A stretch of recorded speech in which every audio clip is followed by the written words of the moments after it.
Oke, jadi beberapa hari yang lalu saya iseng-iseng baca komentar di channelnya DKID ketika saya nge-review laptop dan banyak banget yang minta rekomendasi laptop di harga 8 jutaan. Bahkan di video ini kalian bisa dapat harga 7 jutaan dengan kode voucher yang nanti di akhir video akan saya kasih. Laptop yang satu ini prosesornya udah pakai seri H, jadi kalau kalian buat untuk nugas, editing, atau bahkan gaming dia kuat. Ya emang manusia pada dasarnya kayak gitu ya, mengeluarkan uang yang murah tapi pengennya dapat device yang cukup untuk semua kebutuhan. Saya juga termasuk orang yang kayak gitu kok. Jadi saya nggak mau bayar mahal kalau ternyata nggak ada fitur dan spesifikasinya menurut saya kurang. Nah di video kali ini saya akan bahas satu laptop yang menurut saya di harga 8 jutaan dia udah oke banget. Dan perkenalkan ini adalah Asus VivoBook 14X.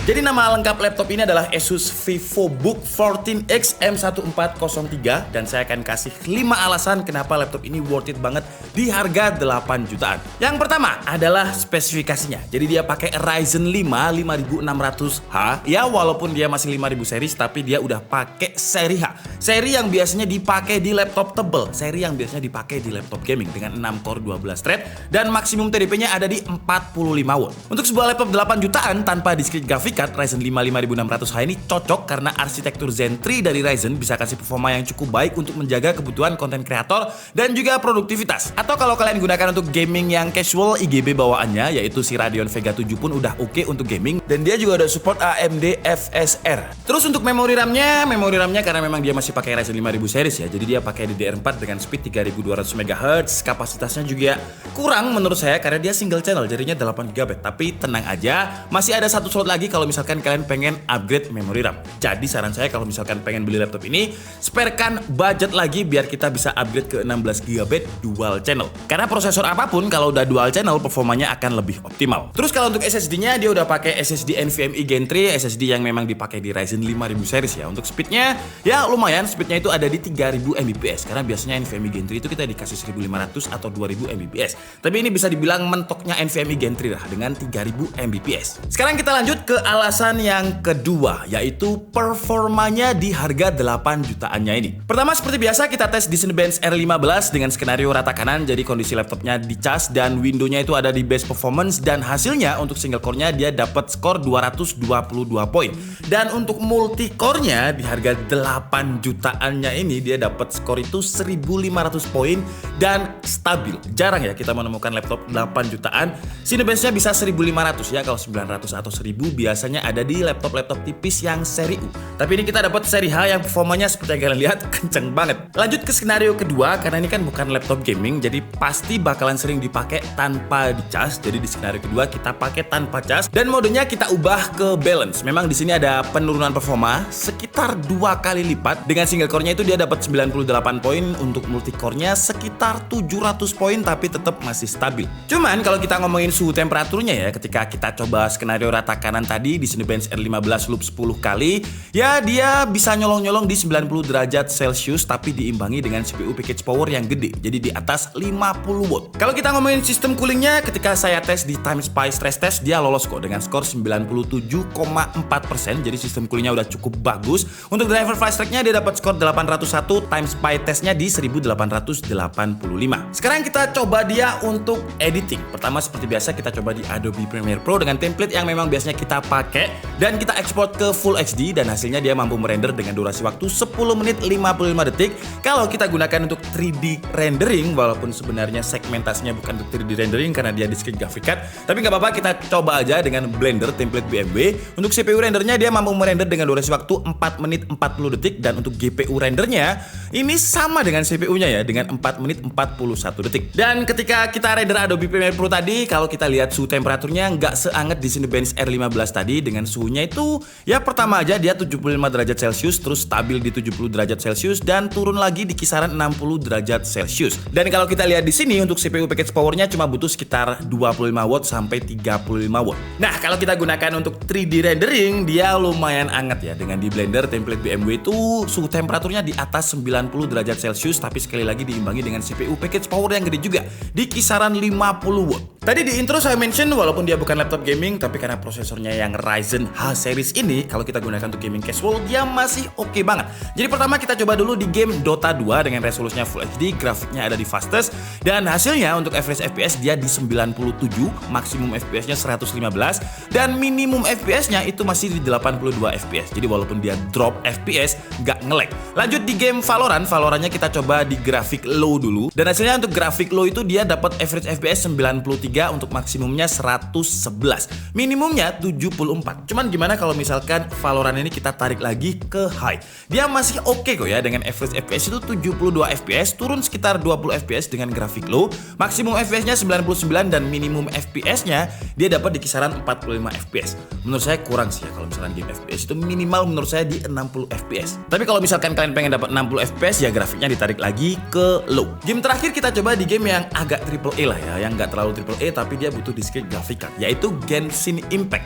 Kita coba di resolusi Full HD, grafiknya lowest, untuk average FPS dia dapat 42 FPS, maksimumnya 52 FPS, dan untuk minimumnya itu di 38 FPS, angka yang masih aman untuk dimainkan. Kalau untuk suhunya di game Genshin Impact itu dia nggak sampai 80 derajat Celcius, yang lumayan kerasa anget itu di game Valorant, karena Valorant ini kan CPU bound banget. Di Valorant dia pertama itu 85 derajat Celcius, terus stabil turun di 75 derajat Celcius. Masih oke lah ya, karena masih di bawah 90 derajat Celcius. Bahkan Dota 2 aja dia cuma di 75 derajat Celcius, nggak pernah naik di atas itu. Jadi kalau kita lihat dari performa game dan juga suhu temperaturnya tadi, walaupun dia bisa dibilang seri VivoBook bukan seri ROG, tapi sistem coolingnya udah bagus. Asus menamai sistem coolingnya dengan Asus Ice Cool Thermal Technology. Jadi kalau kita lihat dalamnya, ini ada dual heat pipes dan satu buah ice blade fan, yang biarpun fan-nya cuma satu, karena dia nggak ada discrete graphic card-nya, fokus untuk mendinginkan CPU-nya aja. Seperti yang kalian lihat tadi, suhu temperaturnya masih di angka aman. Terus kalau kita flare bagian permukaannya juga suhu paling panasnya itu di 52 Celcius di bagian kiri atas keyboard. Cuman kalau di bagian keyboard masih aman-aman aja. Suhu terendahnya itu ada di 35 derajat Celcius. Sekarang kita masuk ke alasan yang ketiga, yaitu desain dan juga build quality. Selain spesifikasi dan juga performa, desain dan juga build quality itu menurut saya juga jadi salah satu alasan kenapa orang membeli laptop tersebut. Kalau kalian sering lihat laptop VivoBook, desainnya ini memang klasik ya, seperti VivoBook lainnya. Cuman yang saya suka adalah biarpun dia masuk seri entry levelnya Asus, desainnya ini tetap terlihat simple dan modern. Terus gak cuma itu, build quality-nya pun tetap diperhatikan. Untuk bahan materialnya memang overall dia pakai plastik polikarbonat, gak kayak ZenBook yang pakai magnesium alloy.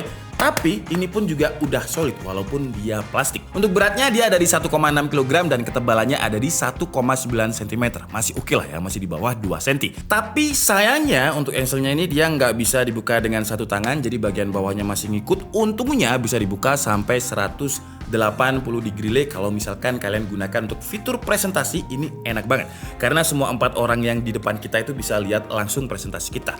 Gak usah kayak dibolak-balikan ke mereka gini, gak usah. Tinggal dibuka aja 180 degree lay. Sekarang kita masuk ke alasan yang keempat, yang di alasan ketika tadi sudah kita mention, yaitu layar. Sebenarnya Asus VivoBook 14X M1403 ini ada 2 SKU ya. Yang satu itu pakai OLED layarnya dan yang satu non OLED. Yang lagi kita bahas sekarang ini bukan yang OLED ya. Jadi dia dimensinya itu 14 inch, resolusinya ada di 1920x1200, panelnya IPS. Dan kalau untuk kualitas warnanya, walaupun dia nggak sepanci atau senendang warnanya OLED, tapi sebenarnya saya lebih suka IPS ya, karena warnanya itu lebih flat, lebih natural, yang menurut saya lebih cocok digunakan untuk editor. Kalau OLED itu kan kuningnya itu bisa kuning banget gitu, terlalu lendang warnanya. Kalau untuk brightness-nya dia ada di standarnya laptop 8 jutaan sih ya. Jadi dia ada di 350 nits. Di atasnya layar kita dikasih webcam yang sayangnya masih 720p, tapi mengingat harganya yang 8 jutaan, oke lah. Ya sekarang memang lagi banyak laptop yang udah pakai 1080p webcamnya, tapi harganya biasanya bisa di atas 10 atau bahkan di atas 12 juta. Tapi untungnya webcam dengan resolusi 720p-nya Asus ini udah dibekali dengan teknologi yang namanya Asus 3D Noise Reduction atau 3DNR. Ini fungsinya bikin gambar yang ditampilkan di webcam lebih smooth, seperti noise-nya dikurangin, detailnya lebih di-boost, dan saturasi warnanya diatur lebih baik. Jadi kayak semacam filter yang udah dikasih sama Asus gitu. Kita nggak usah ngapa-ngapain lagi, tinggal kita boost aja dengan 3DNR-nya tadi. Tapi memang sayangnya resolusinya cuma 720p ya. Kekurangannya di situ sih. Tapi kalau kita ngomongin keyboardnya di seri VivoBook ini menurut saya saya nggak ada komplainsnya, nggak ada kekurangan. Keyboard dari Asus VivoBook ini namanya ErgoSense. Travel distance-nya itu 1,4 mm, termasuk travel distance yang pas. Tapi dia dikasih feel tactile yang enak. Udah mirip-mirip kayak ZenBook dan suaranya pun juga nggak terlalu berisik. Dan walaupun ini bukan seri ZenBook, tapi untuk keyboardnya udah dikasih backlit dengan 3 tingkat adjustment brightness. Untuk touchpadnya juga sama dengan keyboard, saya nggak ada komplain sama sekali karena touchpadnya udah nyaman digunakan. Dan ditambah lagi touchpadnya ini juga udah nyatu dengan fingerprint. Dan di bagian area keyboard ini udah dilengkapi dengan Asus Antibacterial Guard karena kan sekarang zaman-zaman pandemi, zaman virus itu menjadi momok yang sangat menakutkan. Jadi sertifikasi kayak gini tuh penting, paling nggak bisa bikin kita lebih merasa safe. Sekarang kita masuk ke alasan yang kelima, alasan yang terakhir, yaitu fitur portabilitas dan juga baterai. Kalau kalian udah pakai laptop Asus, pasti udah nggak asing ya dengan namanya aplikasi My Asus, aplikasi bawaannya Asus. Yang mau saya highlight dari My Asus ini adalah fitur AI Noise Cancelling Microphone dan juga AI Noise Cancelling Speaker. Dan kira-kira seperti ini kualitas suara dari mikrofonnya Asus VivoBook 14X M1403 dan juga webcamnya ya 720p-nya. Ini suara AC saya lagi saya kencengin speednya, PC juga saya lagi kencengin speednya. Tapi biar lebih ekstrem lagi ya, mau coba kalau misalkan dia pakai keyboard mekanikal, apakah dia bisa memfilter suara mekanikal dengan baik mikrofonnya? Jadi kira-kira seperti ini kualitasnya kalau misalkan saya lagi berisik pakai keyboard, lagi meeting pakai keyboard, kira-kira seperti apa? Kalian bisa tulis di kolom komentar. Terus untuk filter AI Noise Cancelling Speakernya sebenarnya ini fungsinya untuk meeting online juga ya. Jadi kalau misalkan kita lagi meeting online dan lawan bicara kita itu lagi di antah berantah yang mungkin environmentnya rame, lagi di tengah kota gitu ya.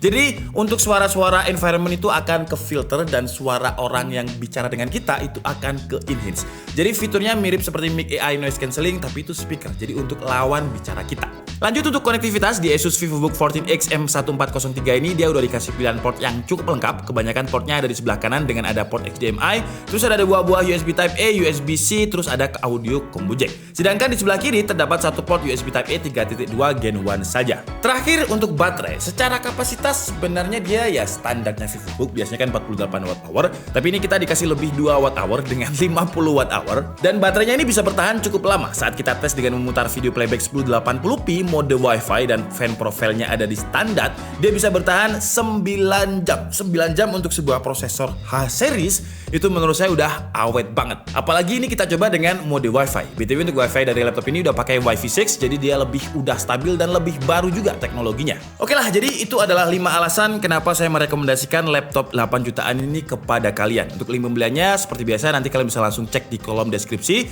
Dan bahkan laptop ini bisa jadi harga 7 jutaan aja kalau kalian pakai kode voucher VivoBook 1 juta. Info lengkapnya nanti semuanya akan saya taruh di kolom deskripsi. Jadi kalian bakalan dapat diskon sebesar 1 juta rupiah untuk pembelian Asus VivoBook ini, yang OLED maupun yang non OLED. Dan buat kalian yang tertarik, semua laptop ini udah gratis Windows 11 dan juga Office 2021. Untuk vouchernya ini cuma sampai 31 Januari 2023. Jadi jangan sampai kehabisan. Lumayan banget loh ya 1 juta. Kesimpulannya menurut saya laptop ini cukup baik dari harga untuk spesifikasi yang dia dapat. Ryzen 5 5600H punya performa yang cukup baik dan cooling bawahnya Asus ini juga bisa menaklukkan seri H ya. Terus buat main game, pekerjaan berat sampai pekerjaan ringan dia udah dibabat habis. Fitur-fiturnya juga udah lengkap walaupun masuk ke segmen entry level misalnya kayak AI Noise Cancellation, terus juga 3D NR tadi untuk webcam. Tapi kekurangannya menurut saya adalah di konfigurasi memori RAM-nya yang masih dikasih 8GB single channel. Karena semua prosesor itu menurut saya harus dari bawaan itu dual channel. Jadi sparekan lagi budget, makanya pakai kode voucher tadi biar kalian bisa upgrade memori RAM ke 16GB dual channel. Kekurangannya itu sih ya. Tapi overall dengan harga 7 jutaan saya berani merekomendasikan laptop ini kepada kalian karena memang performanya seperti yang kalian lihat tadi 7 jutaan udah oke banget. 7 juta kalau pakai voucher ya BTW ya. Saya Dika Setiabudi and see you on the next video. Bye bye.